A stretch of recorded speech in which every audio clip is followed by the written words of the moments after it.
अच्युतं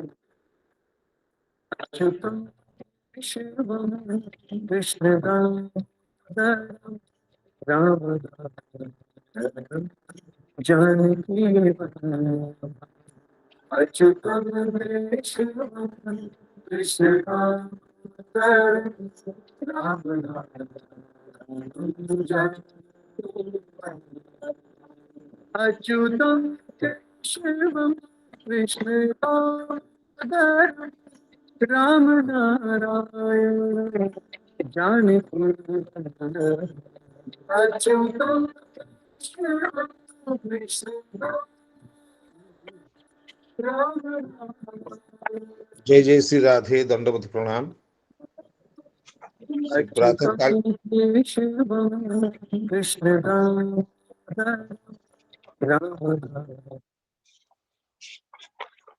जय जय श्री राधे। दंडवत प्रणाम। इसी प्रातःकालीन सत्र में मैं सभी विराजमान सभी आचार्यों का चरण वंदन करता हूं। सभी रसिक श्रोतागणों का आदर पूर्वक नमन करता हूं। आज के कथाव्यास के रूप में विराजमान वंदनीय हरिप्रिय प्रभु जी से निवेदन करता हूं कि वो भागवत कथा रससुधा हमें पान कराएं। जय जय श्री राधे। वंदनीय हरिप्रिय प्रभु जी।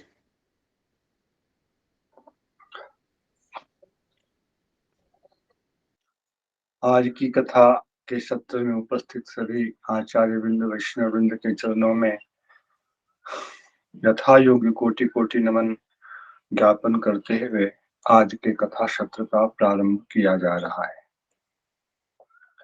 अज्ञानतिमिरान्धस्य ज्ञानाञ्जनशलाकया चक्षुरुन्मीलितं येन तस्मै श्रीगुरवे नमः। वाञ्छाकल्पतरुभ्यश्च कृपासिन्धुभ्यैव च पतितानां पावनेभ्यो वैष्णवेभ्यो नमो नमः। आजानुलम्बितभुजो कनकावदातो संकीर्तनैकपितरो कमलायताक्षो विश्वम्भरो द्विजवरो युगधर्मपालो वन्दे जगत्प्रियकरो करुणावतारो अंगश्यामलिमच्छटाभिरभितो मन्दीकृतेन्दीवरम् जाजञ्जागुडरोचिषां विदधतम् पट्टाम्बरस्य श्रिया वृन्दारण्यनिवासिनं हृदिलसत् दामाभिरामोदरम्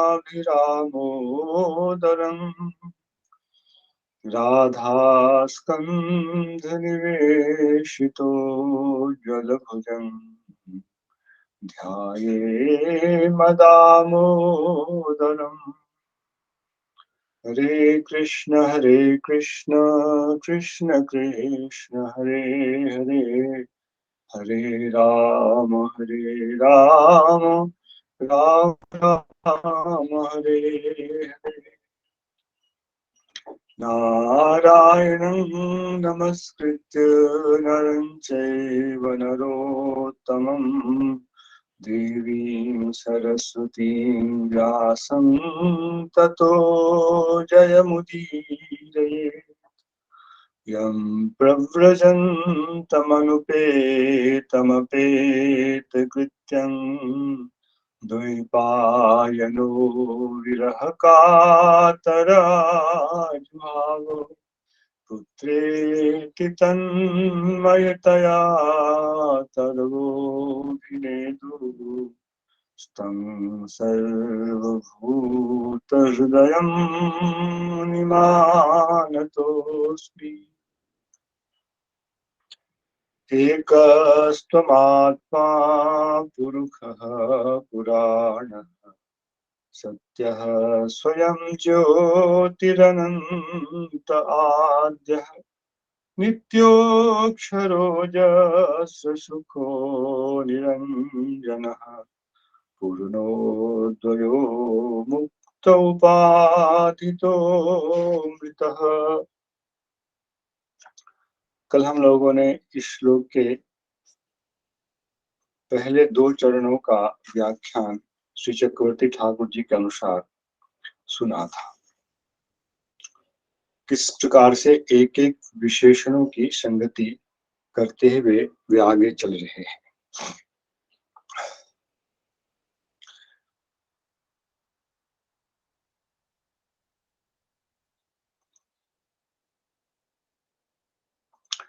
ननु अन्ये अवताराः एवं भूताः एव तेषामहं कथमः तत्राह आद्यः त्वं तेषामपि मूलभूतः अवतारी इत्यर्थः। यहाँ तक हुआ था।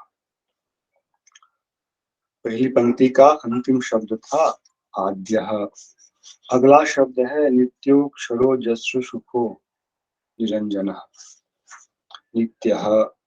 इसके संबंध में कह रहे हैं ननु अहम द्विपरार्धान्ते किम एतत् स्वरूपेण एव अवस्थास्यामि न वा।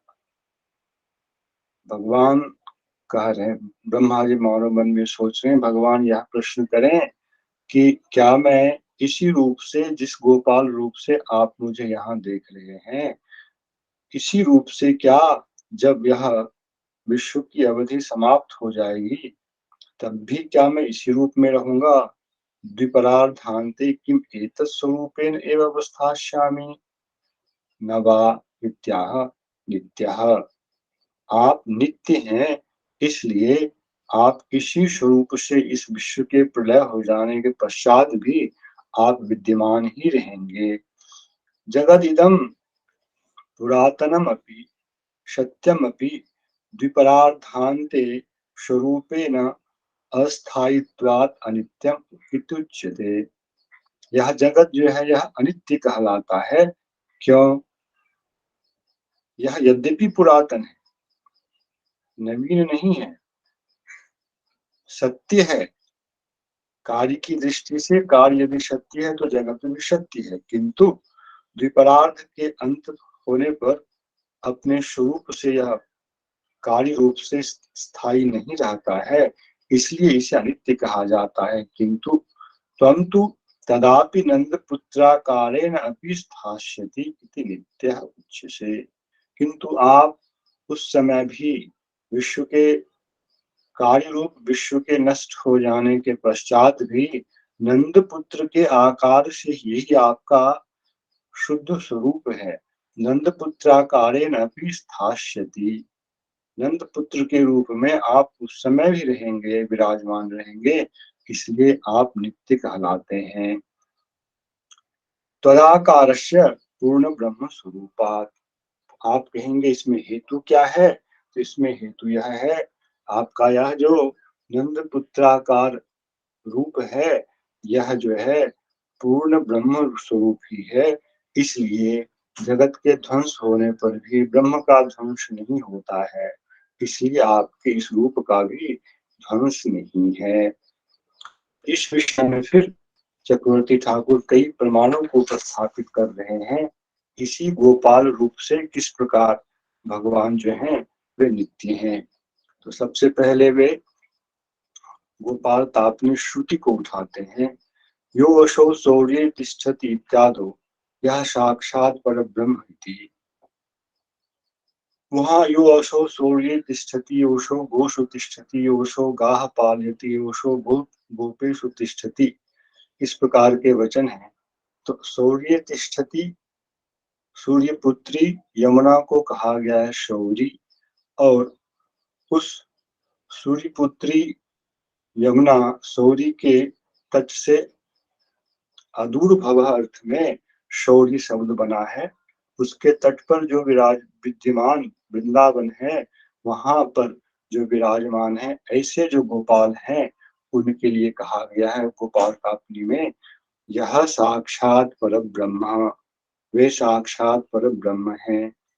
और वहीं गोपाल तापनी में ही तमेकम गोविंदम सच्चिदानंद विग्रहम पंचपदम वृंदावन सुरभूरुः तलासीनम संतम समरुद्गणोप्यहम परमया स्तुत्या तोषयामि। ब्रह्मा जी ने खुद वहां कहा है कि उस उन गोविंद को जो सच्चिदानंद विग्रह वाले हैं, वृंदावन के कल्पतरु के नीचे जिनका अवस्थान है, इस प्रकार से गोपाल तापनी श्रुति में आपको सच्चिदानंद में विग्रह वाला और परम ब्रह्म कहा गया है। भगवत गीता में ही आपने कहा है ब्रह्मणो ही प्रतिष्ठा हम, जिस ब्रह्म की शाश्वत प्रतिष्ठा है उस ब्रह्म की भी प्रतिष्ठा जब आप ही हैं तो आपके शाश्वत होने के विषय में क्या कहा जाए। ब्रह्मणो ही प्रतिष्ठा हम इति तदुक्तेश्च। ये कुछ प्रमाण यहाँ पर इन्होंने भगवान की ब्रह्मता से संबंधित दिए। अब इस पर प्रश्न आएगा,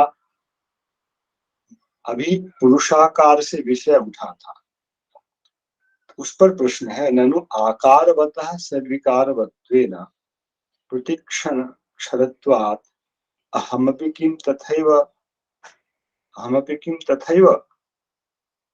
ब्रह्मा जी आपने मुझे पुरुषाकार बताया, नंद पुत्राकार बताया, इस रूप में आपने नित्य तो कहा, किंतु लोगों का अनुभव यही है कि जो आकारवान पदार्थ है वह सद्विकारवान होता है। आकारवान मतलब पुरुषाकारवान। अस्ति जायते वर्धते, इस प्रकार से जो 6 प्रकार के विकार कहे गए हैं वेदांत शास्त्र में, यह इस देह के साथ घटित होता है और आपने मुझे इस देहाकार रूप में सिद्ध किया। देहाकार होने के कारण सद्विकारवान हूं मैं, और प्रतिक्षण जो है इस शरीर का क्षरण होता है। अपक्षीयते जो वहां है, प्रतिक्षण क्षरत्वात् अहमपि किम तथैव, मैं भी क्या वैसा ही हूँ पुरुष रूप होने के कारण, पुरुषाकार होने के कारण। ब्रह्मा जी कहते हैं ना अक्षरः, आप अक्षर हैं। यहीं पर वह विषय समझना चाहिए। भगवान ने चाहे देवकी नंदन के रूप में जन्म लिया हो, यशोदानंदन के रूप में जन्म लिया हो, तब भी यह जो दिखाई पड़ता है अस्ति जायते अस्ति वर्धते, तो यह जो वर्धन है वह भी एक प्रकार का क्षरण है। एक सीमा तक वर्धन होने के बाद वस्तुतः क्षरण शुरू हो जाता पक्षीयते। तो भगवान के विषय में इस सिद्धांत को कैसे समझा जाए, कैसे समझे कि भगवान विकारवान नहीं है। वर्धते तो देखा जा रहा है, शिशु थे फिर किशोर होंगे। तो यहाँ यह सिद्धांत है, जितने भी रूप भगवान के जिस अवस्था के, जिस दिन के, जिस क्षण विशेष के देखे जा रहे हैं, एक ही रूप के वे सारे अवान्तर रूप भी नित्यकालिक ही हैं। साधक विशेष की भावना के अनुसार वे सारे ही रूप, वे सारी ही लीलाएं सर्वदा ही विद्यमान है। इसलिए इसको पीछे अतर्क कहा गया है। इसलिए आप अक्षर नहीं है, आप में कोई भी क्षरण नहीं है, सद्विकार का कोई अंश नहीं है। जो कुछ है वह नित्य ही केवल उस काल विशेष में उस भक्त के लिए वह प्रकाशित होता है और तिरोहित होता है। ननु आकारवन्तः ही अवश्यम एव सुख दुख धर्माणः भवन्ति।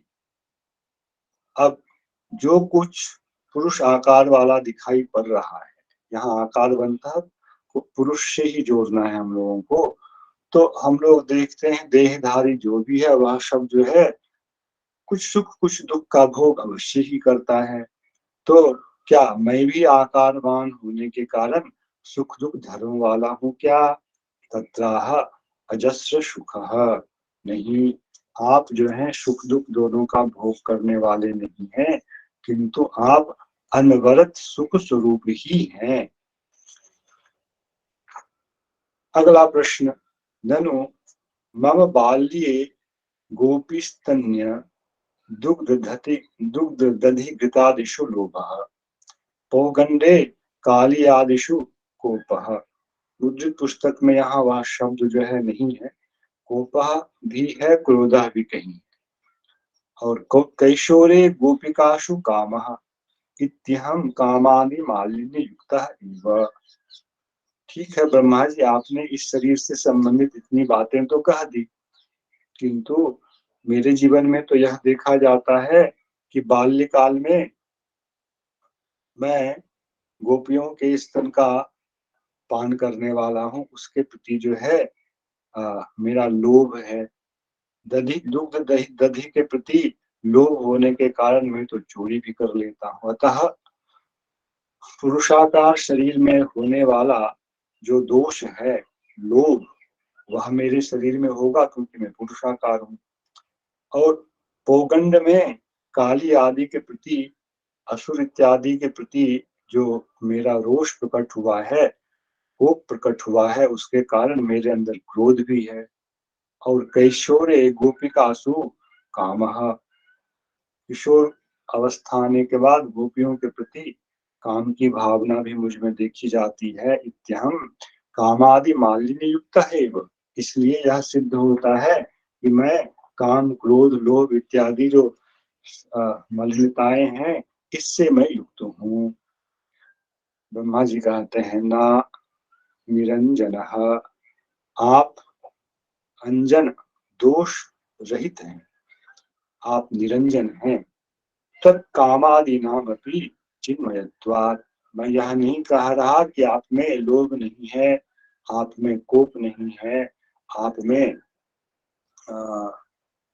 काम नहीं है, किंतु ये सारे धर्म जो हैं आपके, ये सभी अपराकृत हैं। और जो सामान्य पुरुष हैं, इनके पक्ष में ये सब सारे धर्म ये माइक हैं। ननु, क्योंकि ये चीजें ना हो तो फिर लीलाओं का संपादन नहीं हो सका, इसलिए शब्दतः ये हैं, किंतु प्रकृतितः दोनों भिन्न भिन्न है, एक माइक और एक चिन्मय। ननु तदपि गोपिकादि सापेक्षत्वात् अपूर्णस्तु भवाम्येव, तो फिर किन चीजों की पूर्ति के लिए लोभ है तो गोपी स्तन्य चाहिए, काम है तो गोपी चाहिए।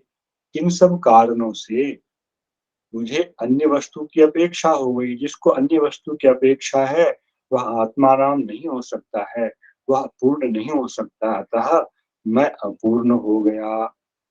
तदपि गोपिकादि सापेक्षत्वात् अपूर्णस्तु भवाम्येव तत्राह पूर्णः निरंजनः। उसके बाद अगला शब्द है पूर्णः। इसका दार्शनिक दृष्टिकोण क्या है? प्रेम भक्ति सापेक्षत्वम ही ना पूर्णत्वम व्याहन्ति इत्यर्थः। आप जो कुछ भी क्रीड़ा कर रहे हैं, लोग की क्रीड़ा चाहे काम की क्रीड़ा, यह जो है प्रेम भक्ति के सापेक्ष है। जहाँ भक्तों के हृदय में विराजमाना प्रेम भक्ति के बिना यदि यह हो या किसी में होता है, तब वह जो काम क्रोध लोभ है वह निश्चय ही पूर्णता का व्याघातक है। किंतु जहाँ ब्रह्म में प्रेम भक्ति के सापेक्ष यह विषय देखा जाता है, वहाँ उनकी पूर्णता व्याहत नहीं होती है, क्योंकि बल्कि उनकी पूर्णता सिद्ध होती है कि भगवान भी उनकी जो इच्छा है उनको यहाँ पूर्ण करने वाले सिद्ध होते हैं। यदि भगवान उनकी इच्छा को पूर्ण करने वाले सिद्ध नहीं होते, तब बल्कि भगवान अपूर्ण हो जाते। इसलिए प्रेम भक्ति के सापेक्ष आपकी ये सारी चेष्टाएं होती हैं, जिससे आपकी पूर्णता यह बाधित नहीं होती है। अगला प्रश्न, ननु एवं भूतो मद्विधः कोपि अन्यो वर्तते न वा। आपने इतने सारे विशेषणों के साथ मेरे स्वरूप का निरूपण किया, तो मेरा प्रश्न है कि जिस प्रकार का मैं हूँ, ऐसा कोई दूसरा इस संसार में है या नहीं है? तत्राह अद्वयः, दूसरा कोई आपके समान नहीं है, इसलिए आप अद्वय का यहाँ अर्थ है असमूढ़, न कोई समान है न कोई आपसे श्रेष्ठ है इन विषयों में।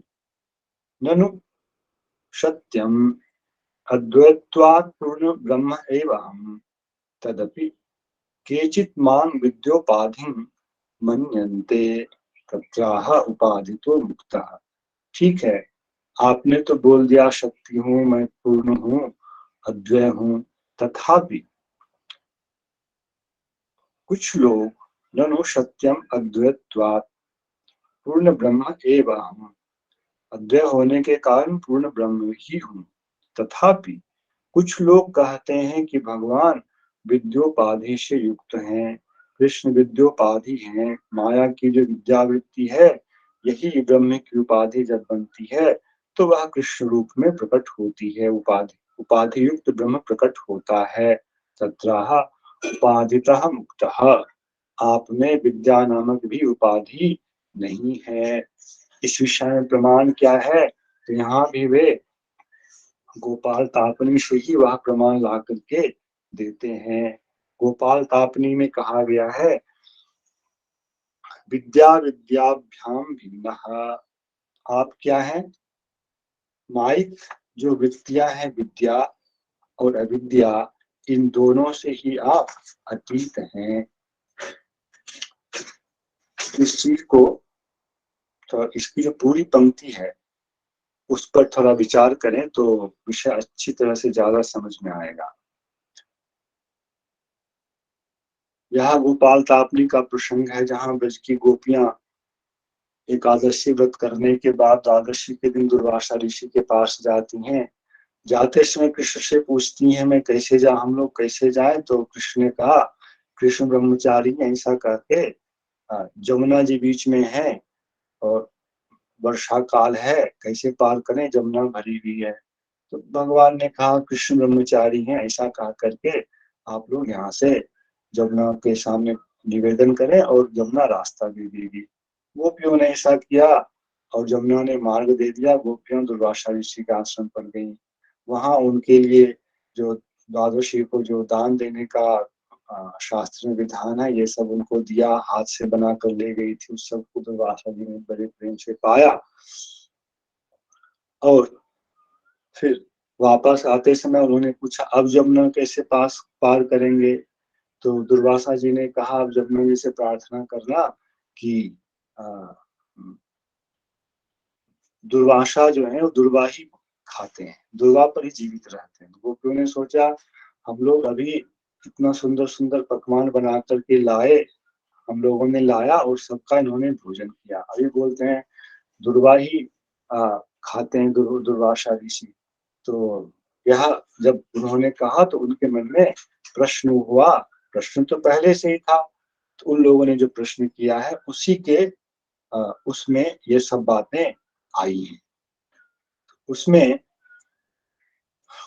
भोक्ता कौन है, अभोक्ता कौन है, कब काम होता है, कब निष्काम होता है, ये सब अनेक विषय आए हैं। उसी में यह विषय आया है वृक्ष धर्मो तो तिष्ठतः अभोक्तृ भोक्तारो। वृक्ष धर्म वाला यह शरीर है, इस शरीर में वे दो रहते हैं, एक अभोक्ता और एक भोक्ता। पूर्वो ही भोक्ता भवति तथा इतरः अभोक्ता। जीव जो है, जीव रूपी पक्षी जो है वह भोक्ता होता है और दूसरा जो है वह अभोक्ता है। अभोक्ता कृष्णो ही भवति, कृष्ण जो है वे अभोक्ता है।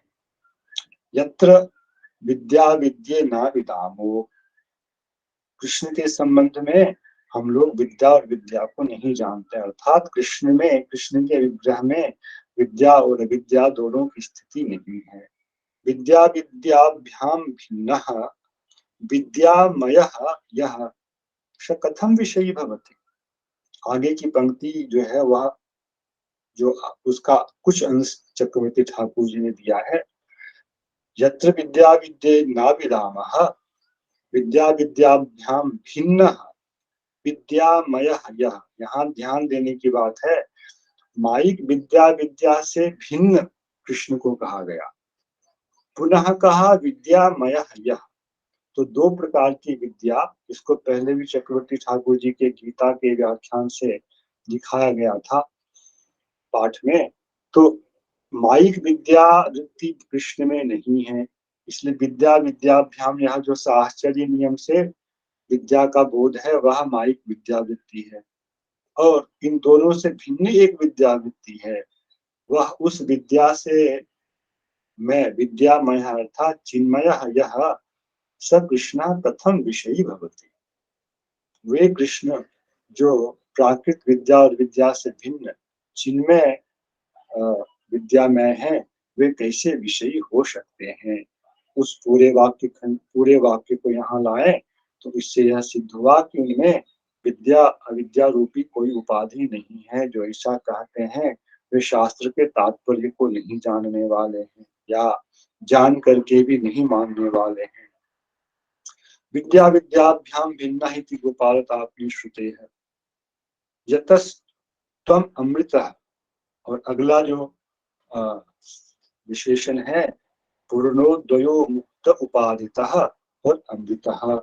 श्रुति में जो कहा गया है अमृतम शाश्वतम ब्रह्म, यह ब्रह्म जो है यह अमृत और शाश्वत ब्रह्म आप ही हैं। यतस्तम अमृता इति अमृतम शाश्वतम ब्रह्म इति श्रुत्युक्तम अमृत शब्दवाच्यम निरुपाधि ब्रह्म एवं। आप जो है सर्वप्रकार उपाधि से रहित श्रुति में जिस अमृत तत्व की बात कही गई है वह अमृत तत्व आप ही हैं, और जिसे ब्रह्म कहा गया है वह भी आप ही है। श्लेषेण न विद्यते मृतम मृत्युर्यस्मात्। अमृत शब्द का वाच्यार्थ तो उस रूप में लिया, अब विग्रह करके एक अर्थ उससे उत्पन्न कर रहे हैं। न विद्यते मृतम मृत्युर्यस्मात्, जिनके समीप जाने से, जिनका आश्रय ले लेने से मृत्यु जन्म मृत्यु का प्रवाह चक्र, यह संसार वह नहीं वर्तमान रहता है साधक के पक्ष में, आश्रय लेने वाले के पक्ष में। वे हैं अमृत स्वरूप श्री कृष्ण। इस प्रकार से इस श्लोक में ब्रह्मा जी ने भगवान के स्वरूप भूत गुणों का प्रतिपादन किया। पहला श्लोक जो था नौमीद्यते ब्रह्मपुषे तरिदम्बराय, वह सब कुछ वृंदावन की लीला से संबंधित कृष्ण इस तथ्य का प्रतिपादन करने वाला था, वृंदावन विहारी नंदन नंदन श्री कृष्ण का। और इस श्लोक में 23वें श्लोक में जो कुछ भी है उनका वह प्रकृत स्वरूप कैसा है इस चीज का प्रतिपादन हुआ है। वहां से लेके यहाँ तक एक विषय समाप्त हुआ। इस बीच में कैसे इसको समझा जा सकता है, कैसे नहीं समझा जा सकता है, भक्ति की महिमा क्या है, जो लोग आपके स्वरूप को नहीं जानते हैं, अजानताम तत्पदीम इत्यादि का विषय समाप्त हुआ। उसके बाद अब एक नया प्रकरण प्रारंभ हो रहा है। संबंध तो इसका पीछे से है, किंतु मुख्य जो स्वरूप संबंधी ज्ञान देने का ब्रह्मा जी का आशय था स्तुति में, वह समाप्त हो गया है। अब जिस ज्ञानी के लिए क्या कहा गया, ज्ञाने प्रयासम दुपास्य नमन्ते, उस ज्ञानी की क्या स्थिति होती है, उसका क्या चिंतन होता है, विचार होता है, उस चीज को भी 3-4 श्लोकों में ब्रह्मा जी यहाँ पर प्रतिपादित करने जा रहे हैं।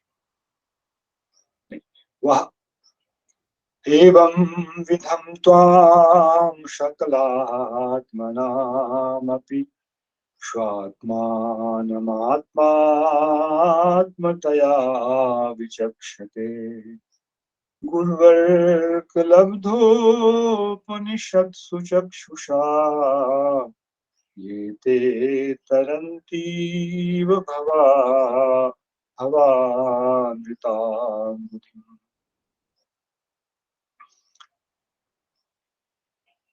शुद्ध भक्ति की जो विचारधारा है उससे यहाँ की विचारधारा थोड़ी भिन्न आरंभ हुई है।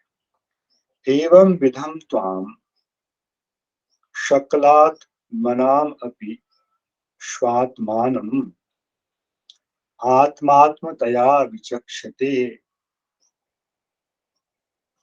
जो लोग एवं विधम त्वाम जो पीछे 23वें श्लोक में कहा गया। आप ऐसे हैं, इसलिए आप क्या हैं? शकलात्मनामपि स्वात्मानम, शकलात्मनामपि स्वात्मा भवान। आप सभी आत्माओं के स्वात्मा है। अब स्वात्मा शब्द का अर्थ जो है चक्रवर्ती ठाकुर की टीका से सुनेंगे तो ज्यादा अच्छा है। ऐसे आपको जो लोग आत्मात्मतया विचक्षते, आत्मा शब्द के कई अर्थ किए गए थे, उसमें एक अर्थ यह था अत्यते गम, जो प्राप्य होने योग्य हैं वे भी आत्मा कहलाते हैं। हम लोगों के प्राप्ति हैं वे, इसलिए वे आत्मा है, वे हमारे इसलिए स्वामी भी हैं। तो आत्मा आत्मात्मतया, अपने लिए प्राप्यतया जो आपको देखते हैं वे लोग भवान ऋताम बुधिम तरंती इव, भव रूपी यह जो अमृत है, यह भव जो है वह अमृत है, असत्य है, और यह जो भव असत्य भवसागर है, इससे वे तरंती इव, मानो पार हो जाते हैं। और आपको इस रूप में कैसे जान पाते हैं? तो उसमें हेतु दिया गुरुवर्ग लब्धोपनिषत्सु चक्षुषा। हम लोग दृष्टि प्राप्त करते हैं सूर्य के द्वारा, उसी प्रकार भगवान के स्वरूप के विषय में दृष्टि प्राप्त कराने वाला जो सूर्य स्थानीय तत्व है वह गुरु तत्व है। इसलिए गुरुवर्ग, गुरु रूपी अर्क के माध्यम से लब्धा उपनिषद, उपनिषद विद्या जो है यह जिसको प्राप्त होता है, उस उपनिषद की विद्या को प्राप्त करने से उसे भगवान के स्वरूप को समझने के विषय में सुंदर चक्षु की प्राप्ति होती है। ऐसे चक्षु के द्वारा आपको इन इन गुणों से परिपूर्ण जानकर जो लोग साधन करते हैं वे इस अमृत भवसिंधु से मानो पार हो जाते हैं। यह सामान्य अन्वय यहाँ पर श्लोक का है। इस पर श्री विश्वनाथ चक्रवर्तीपाद कह रहे हैं, किंच त्वदीय निर्विशेष ब्रह्म स्वरूपोपासकाः अपि त्वदीय पुरुषाकार स्वरूपे परमात्मत्वेन भक्त्या भाग्यवशात् यदि प्राप्त निष्ठाः स्युः तर्हि ते शांत भक्ताः संगीयन्ते इत्याह। एक तो स्थिति गई ज्ञानियों की जिसमें हम लोगों के गौरी सिद्धांत के अनुसार से साधक परमात्मनिष्ठ नहीं होता है, वह ब्रह्मनिष्ठ होता है। और ब्रह्मनिष्ठ होने के लिए उसको जिस जिस प्रकार का चिंतन करना है उस प्रकार का वह चिंतन करता है। परमात्मनिष्ठ होने के लिए उसे थोड़ा और ऊपर उठना पड़ता है, क्योंकि परमात्म तत्व जो है यह सविशेष तत्व है, निर्विशेष तत्व नहीं है। और परमात्म तत्व में चित अचित जो बाह्य शक्ति है उसका और परमात्मा से संबंधित कुछ अंतरंगा शक्ति का, जिसके द्वारा वे इस जगत के निमित्त कारण बनते हैं, उसका भी अनुभव होता है। ऐसा परमात्म तत्व है। तो योजना कर रहे चक्रवर्तीपाद, तदीय निर्विशेष ब्रह्म स्वरूपोपासकाः अपि, आपके निर्विशेष स्वरूप जो जिसका नाम ब्रह्म है उसमें जो निश्चित हैं, जो उसके उपासक हैं, वे भी भाग्यवशात उनके जीवन में भी यदि कोई सत्संग, ब्रह्मनिष्ठ संत नहीं बल्कि परमात्मनिष्ठ किसी सत्संग, किसी संत का समागम हो जाए, उनसे संयोग हो जाए, तब त्वयि पुरुषाकार स्वरूपे परमात्मत्वेन भक्त्या भाग्यवशात यदि प्राप्त निष्ठा स्युः, आपके पुरुषाकार रूप में, अभी जो पिछले श्लोक में भगवान के स्वरूप मात्र का प्रतिपादन हुआ उसमें विषय आरंभ यही हुआ था कि आत्मा को लोग निराकार का कहते हैं, किंतु आप क्या हैं? परमात्मा भी क्या है? पुरुष रूप है। एकस्तम आत्मा पुरुषः पुराण। तो ब्रज में लीला करने वाले पुरुष रूप कृष्ण के प्रति निष्ठा तो बहुत दूर की बात है, परमात्म तत्व में भी यदि निष्ठा उसकी हो जाए, ब्रह्म तत्व से जो ऊपर की स्थिति है आपकी, वहां पुरुषाकार जो आपका रूप है, अंतर्यामी जो रूप है, उसमें यदि निष्ठा हो जाए, उसके प्रति उसकी भक्ति हो जाए, तो फिर वे लोग शांत भक्त कहलाते हैं। ब्रह्म में सायुज्य कर प्राप्त करने वाले लोगों को हम लोगों के सिद्धांत की दृष्टि से शांत रस का भक्त नहीं कहा जाता है। परमात्मा से संबंधित जब भक्ति होगी तब उसे शांत रस का भक्त कहा जाएगा। तर्हि ते शांत भक्ता सिंहीयन्ते इत्याह। एवं विधम अर्थात पिछले श्लोक में जो लक्षण भगवान के स्वरूप से संबंधित कहा गया है, एवं विधम त्वाम शकलात्मनाम सर्वजीवात्मानाम स्वात्मानम, यह जो शब्द है इसकी ही विचित्र व्याख्या की है चक्रवर्ती ठाकुर जी ने।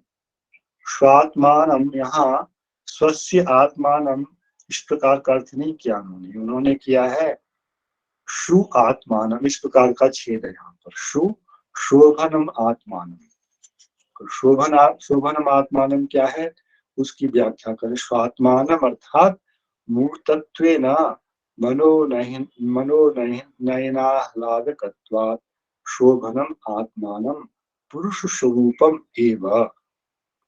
आपके निर्विशेष स्वरूप पे निष्ठा न रखते हुए आपका जो अंतर्यामी रूप है अथवा जगत संबंधी लीला करने वाला जो आपका परमात्म रूप है, उस रूप में भी यदि उसकी निष्ठा हो जाती है और उसको ही आत्मात्मतया परमात्मतया वह जान करके भक्त्या ये पश्यन्ति, आपके उस सुंदर रूप को ही परमात्मा के रूप में भक्ति के सहित जो देखता है, वह जो है भवानृताम बुद्धिम तरन्ति, वह इस भवरूपी अनित्य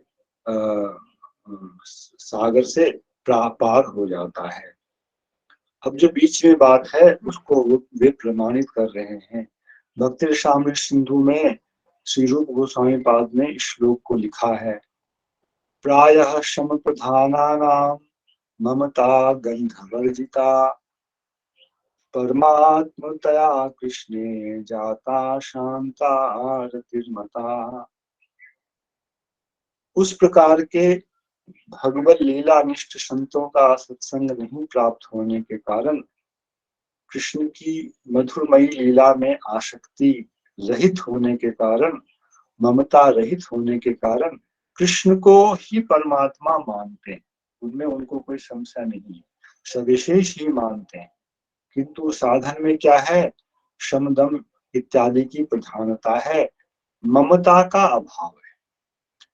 प्रायः संप्रधानानां ममता गंधवर्जिता परमात्मतया कृष्णे जाता शांता रतिर्मता। ऐसे लोगों की जो कृष्ण में रति होती है उसको शांत रति कहा गया हम लोगों के दर्शन शास्त्र के अनुसार। इति श्री भक्ति रसामृत उक्ति है। पर यह स्थिति कैसे आएगी के न, तब कहते हैं गुरु एव अर्कः तस्मात् लब्धा अध्ययनेन प्राप्ता या उपनिषद। गुरु ही सूर्य के समान है और उस गुरु के समीप से अध्ययन के माध्यम से उपनिषद का ज्ञान जिसे प्राप्त हुआ, और वह उपनिषद ही फिर उनके लिए जो सुंदर चक्षु है उसका कार्य करने वाली होती है। उस सुंदर चक्षु के द्वारा तदर्थ अवगाहनोत्थेन ज्ञानेन, आपके स्वरूप से संबंधित ज्ञान को उपनिषद के अर्थ के रूप में जान पाता है वह उपनिषद में जिसका प्रतिपादन हुआ है, और उस ज्ञान के द्वारा फिर जो है वह भव एव अमृताम बुद्धि, मुद्रण में अमृताम बुद्धि लिखा गया है, वह अमृताम बुद्धि होना चाहिए। यह संसार ही जो है वह अमृत सागर है और इस अमृत सागर को वह तरंती इव मानो पार कर जाता है। बहुत सूक्ष्म रूप से चक्रवर्ती ठाकुर एक एक शब्दों को पकड़ रहे हैं और सारे व्याख्यान की दिशा का क्रम उसी के हिसाब से चलना चाहिए। यहाँ जो तरंती इव कहा गया है, तरंती एव, बहुत लोगों ने इसी व्याख्या की है, पर विश्वनाथ चक्रवर्ती ठाकुर तरंती एव यहाँ व्याख्या कर ही नहीं रहे हैं, क्योंकि इस इव शब्द को लेकर के उनका आगे वाला जो विचार है उस विचार का प्रवर्तन होने वाला है। सामान्य ज्ञान और भक्ति में अंतर यही है, भक्ति में ममता का भाव अधिक होता है। कृष्ण मेरे हैं, कृष्ण परमात्मा है, उतनी ममता नहीं होती है। कृष्ण मेरे हैं, नंद नंदन कृष्ण मेरे हैं, रघुनंदन राम मेरे हैं। इस प्रकार जहाँ ममता अतिशयता होती है वहां तो भक्ति होती है, किंतु जहाँ ममता कम होती है वहां भक्ति नहीं होती है, वहां ज्ञान का ही प्राबल्य होता है। यह साधन की दृष्टि से दोनों में अंतर है। एक श्लोक भी भक्ति रसामृत सिंधु में है,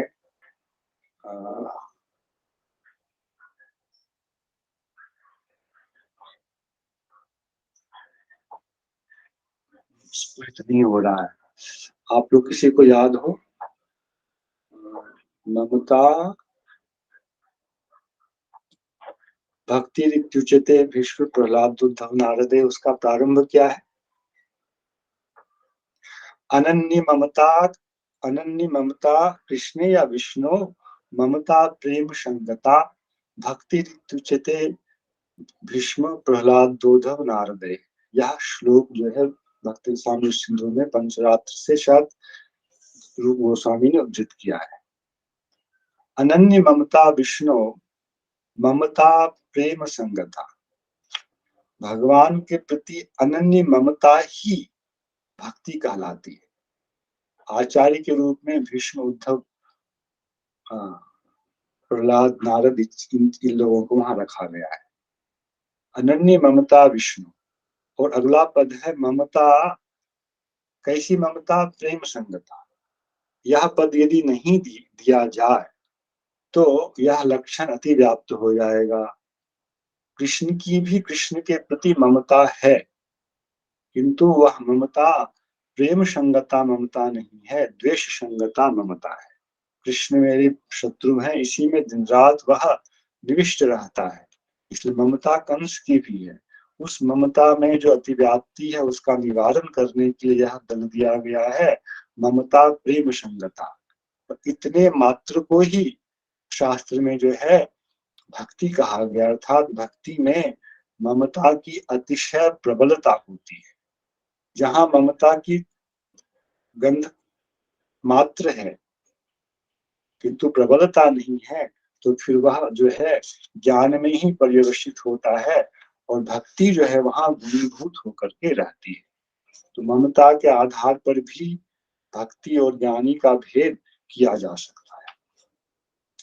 इसके बाद अगले श्लोक में ब्रह्मा जी ज्ञानियों की चिंतन की जो दिशा होती है उसको प्रतिपादित कर रहे हैं, और ये ही 2-3 श्लोक हैं जिससे कभी कभी ऐसा लगता है कि ब्रह्मा जी की स्तुति में इतना बड़ा केवलाद्वैत का विषय आ गया है। इसलिए बहुत सावधानी से इस श्लोक, इन 2-3 श्लोकों को समझने की आवश्यकता है।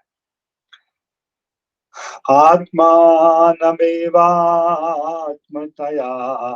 विजानताम् तेनैव जातं निखिलं प्रपञ्चितं, ज्ञानेन भूयोऽपि च तत्प्रलीयते रज्ज्वा महेर्भोगभवाभवो यथा। अब इस श्लोक का संबंध, यह 25वां श्लोक है, 23वें श्लोक से नहीं है, जिस परमात्म स्वरूप का प्रतिपादन एकस्तमात्मा पुरुषः पुराणः के रूप में कहा गया है। वहां त्वम शब्द स्पष्टतः दिया गया है। वह जो कुछ भी लक्षण वहां है, वहां उस श्लोक में वह सब कृष्ण पर ही घटित होता है। और दूसरे श्लोक में ऐसे कृष्ण को उपास्य के रूप में रखा गया। एवं विधम त्वाम शकलात्मनाम अपि। अब यहाँ शकल आत्मा एक पदार्थ है और उस आत्मा का बहुत्व है। जो चक्रवर्ती ठाकुर ने योजना बनाई थी, तुम एक आत्मा को उन्होंने कहा था परमात्मा। क्यों? परमात्मा के स्वरूप में जो है एकत्व को छोड़कर बहुत्व कभी नहीं है। किंतु सकलात्मा नाम अभी जो यहाँ कहा गया, इस आत्मा के साथ जो बहुत्व का प्रयोग है, इसके द्वारा ही अलग अलग प्रकार के आत्मा होने का प्रतिपादन शास्त्र की दृष्टि से होता है। अतति व्यापनोति, यह जो निरुक्तगत लक्षण आत्मा का है, वह इस शरीर को धारण करने वाला जो देही है, उसके पक्ष में ही भी घटित होता है कि वह इस संपूर्ण देह में व्याप्त रहता है। अपने धर्म स्थानीय ज्ञान के द्वारा अनु होने पर भी वह इस शरीर में व्याप्त होता है। इसलिए दो प्रकार का आत्मा, दो श्रेणी का आत्मा, एक ऐसा आत्मा जो परम अणु भी है, मध्यम भी है और वो परम महत भी है, युगपत, वह तो परमात्मा है और उसकी संख्या है एक। और दूसरे प्रकार का जो आत्मा है, वह आत्मा, उसको शास्त्र में देही कहा गया। वह इस देह मात्र में व्याप्त है और उसकी संख्या अनंत है। उसकी संख्या अनंत है। एक और मुख्य विषय यहाँ दास कहना चाहेगा। पीछे श्लोक में नारायणस्तम नहीं सर्वदेही नाम आत्मा से धीशाखिल लोक साक्षी, उस श्लोक का आज यदि स्मरण करें, सर्वदेही नाम आत्मा से, यह ब्रह्मा जी ने पद का व्यवहार किया है। तो देही किसको कहते हैं? शास्त्र में केवलाद्वैतवाद के मत से भी देही शब्द का जब वे निरूपण करते हैं तो प्रत्यक्ष चैतन्य को ही वे देही मानते हैं। उपाधि भिन्न जो उपहित अंश है, उसको वे लोग वहां प्रत्यक्ष चैतन्य बोलते हैं, वो उनके अनुसार देही है। और देही के संबंध में जो गुरु धर्म का व्याख्यान भगवान ने भगवत गीता में किया है, दूसरे अध्याय में, अविनाशी तद्विद्धि येन सर्वमिदं तत्त्वं विनाशं अव्यस्यास्य न कश्चित् कर्तुमर्हति। इसके बाद अंतवंत इमे देहा नित्यस्युक्ता शरीरिणः अनाशिनो प्रमेयस्ते तस्मात् युद्धस्व भारत। यह जो शरीरी है, जो अविनाशी है, अप्रमेय है, और जिस शरीर को धारण करता है, वह शरीर ही अंतवान है। यह सिद्धांत करके जितने भी श्लोक भगवान ने आगे कहे हैं 32वें से 30वें से पहले 30वें तक में, उस सब में प्रत्यक्ष चैतन्य जो देहगत है, उसके लक्षण का प्रतिपादन केवलाद्वैतवाद की दृष्टि से भी है और उसका बहुत सिद्ध नहीं होता है। किंतु क्योंकि वह प्रत्यक्ष चैतन्य जो है वह ब्रह्म से अभिन्न है। यहाँ इसी अध्याय में देहिनाम शब्द का प्रयोग है, उसका बहुवचनत्व सिद्ध होता है। यहाँ भी एवं विधम त्वाम शकलात्मनाम अपि, यहाँ भी शकल आत्मा के भी आत्मा के रूप में परमात्मा का प्रतिपादन हुआ। इसलिए जो अगला श्लोक है उसमें जो विषय आ रहा है वह एक आत्मा से संबंधित नहीं है, शकल आत्मा से संबंधित है। इस भेद को यदि हम नहीं समझेंगे तो श्लोक का अर्थ जो है केवल अद्वैतवाद में परिवर्तित हो जाएगा। पीछे श्लोक में परमात्मा, जिसको त्वाम से कृष्ण को कहा गया, उसके लक्षण कहे गए, और इस श्लोक में 25वें श्लोक में सकलात्मा में जिस आत्मा शब्द का व्यवहार है, उसको लेकर कर आगे विचार चलाया जा रहा है ब्रह्मा जी के द्वारा। वह सकलात्मा के अंतर्भूत जो आत्मा है, आत्मानम एव आत्मतया अभिजानता, उस आत्मा को जिसको हम लोग जीवात्मा कहते हैं, जीवात्मानम एव शरीरस्थ आत्मतया अभिजानताम। इस शरीर में रहने वाला जो देही है उसको ही आत्मा के रूप में अभिजानताम, नहीं जो जानने वाले हैं उनके संबंध में यह श्लोक है। परमात्मा को तो नहीं जानते हैं, वो तो बहुत दूर की बात है। जो इस जीवात्मा को भी नहीं जानते उनके पक्ष में यह श्लोक कहा जा रहा है। और यह श्लोक जो 24वां श्लोक है उससे किंचित न्यून अधिकारी के लिए है। 24वें श्लोक में तो परमात्मोपासक शांत रति वाले भक्त की चर्चा होगी। इस श्लोक में शांत रति वाले भक्तों की चर्चा नहीं है। यह तो देही निष्ठ ही जो अधिक है वैसे लोगों की बात चली आ रही, कही जा रही है। आत्मानवेमात्मतया विजानताम् तेनैव जातं निखिलं प्रपंचितम्। इस जीवात्म देही जीवात्मा को आत्मा के रूप में नहीं जानता है, बल्कि देह को आत्मा के रूप में जानता है। ऐसे लोगों के पक्ष में जिस हेतु से ऐसा होता है, यह अज्ञान जिस हेतु से उन लोगों को प्राप्त होता है, वह जो अविद्या वृत्ति है, तेनैव जातम निखिलम प्रपंचितम। उस अविद्या वृत्ति अथवा उस अज्ञान के द्वारा ही तस्य देहिनः इदम निखिलम प्रपंचम जातम। उस अज्ञान के कारण ही इस देही के संबंध में अभिजानताम, यह षष्ठी जो है संबंध षष्ठी है। इससे संबंधित जो भी प्रपंच उसका होता है, जो भी संसार होता है, सकल संसार, उसके मूल में हेतु वह अज्ञान ही है। वह अज्ञान यदि ज्ञानेन भूयोऽपि च तत्प्रलीयते, यदि आत्मा के ज्ञान के द्वारा पुनः भूयः अपि ज्ञानेन च तत्प्रलीयते अज्ञानम चेत, तो तरंती इव जो पीछे श्लोक में कहा गया था वैसी स्थिति इनकी होती है। कैसे दृष्टांत दिया यहाँ पर, रज्ज्वाम हेर भोग भवा भवो यथा।